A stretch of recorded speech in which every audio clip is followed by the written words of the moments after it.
আসসালামু আলাইকুম রহমতুল্লাহ। ওয়ালাইকুম আসসালাম ওয়া রাহমাতুল্লাহি ওয়া বারাকাতুহু। হুজুর, আপনার কাছে আমাদের কিছু প্রশ্ন। জি, অবশ্যই করতে পারেন। প্রশ্ন হইতেছে, সামনে তো কোরবানি। জি, আমরা যারা কোরবানি করতে পারি না, হুম, আবার হজ, আমরা হজ না, জি। এই হজ আমরা অনেকেই করতে পারি না। এখন আমরা যারা কোরবানি হজ করতে পারি না, তাদের জন্য কি করণীয়? আমাদের কি আমল করলে পারা আল্লাহর কাছে গ্রহণযোগ্য হবে? কি কি নফল আমলগুলো আছে, আমাদের যদি একটু বলতেন তাহলে আমরা উপকৃত হতাম।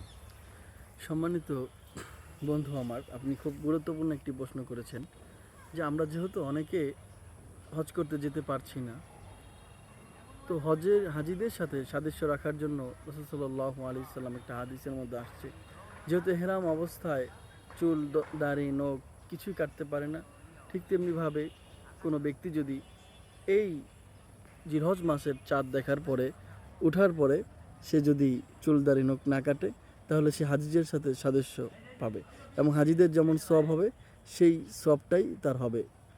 এবং চুল দাড়ি নখ যা কিছু আছে এগুলা যদি জিলহজ মাসের চাঁদ দেখার পরে সে না কাটে, তাহলে তার জন্য মুস্তাহাব হবে। এটা তাদের জন্যই বাধ্য যারা কোরবানি করবে এবং নিয়ত করেছেন। তো আমরা কোরবানি করার ক্ষেত্রে খুবই সাবধান হব যেন আমাদের কোরবানিটা সহি নিয়তে হয়। এবং আমরা অনেকেই শরিক রাখি। শরিকের ক্ষেত্রে আমরা কি করব, 7 জন অনেকে শরিক রাখি। তো 7 জনের ভিতরে এমন কেউ যদি শরিক থাকে যে গোস্ত খাওয়ার নিয়তে কোরবানি করছে, তাহলে আপনাদের সকলের 6 জনের কোরবানিগুলো নষ্ট হয়ে গেল। এই জন্য খুবই বি কেয়ারফুল, খুবই সাবধান শরিক নির্বাচনের ক্ষেত্রে। আর চুলদারি নখের ক্ষেত্রে আপনারা প্রশ্ন করতে পারেন যে হুজুর, এই প্রশ্নটা আপনি যেই মাসালাটা দিলেন, তো অনেকের চুল তো অনেক বড় হয়ে যায়, তো সে তো কাটতে অস্বস্তিকর লাগে। তো আপনারা কি করবেন, জিলহজ মাস আসার আগেই পরিপাটি একবারে কেটে ছেটে পরিপাটি হয়ে থাকবেন ইনশাল্লাহ।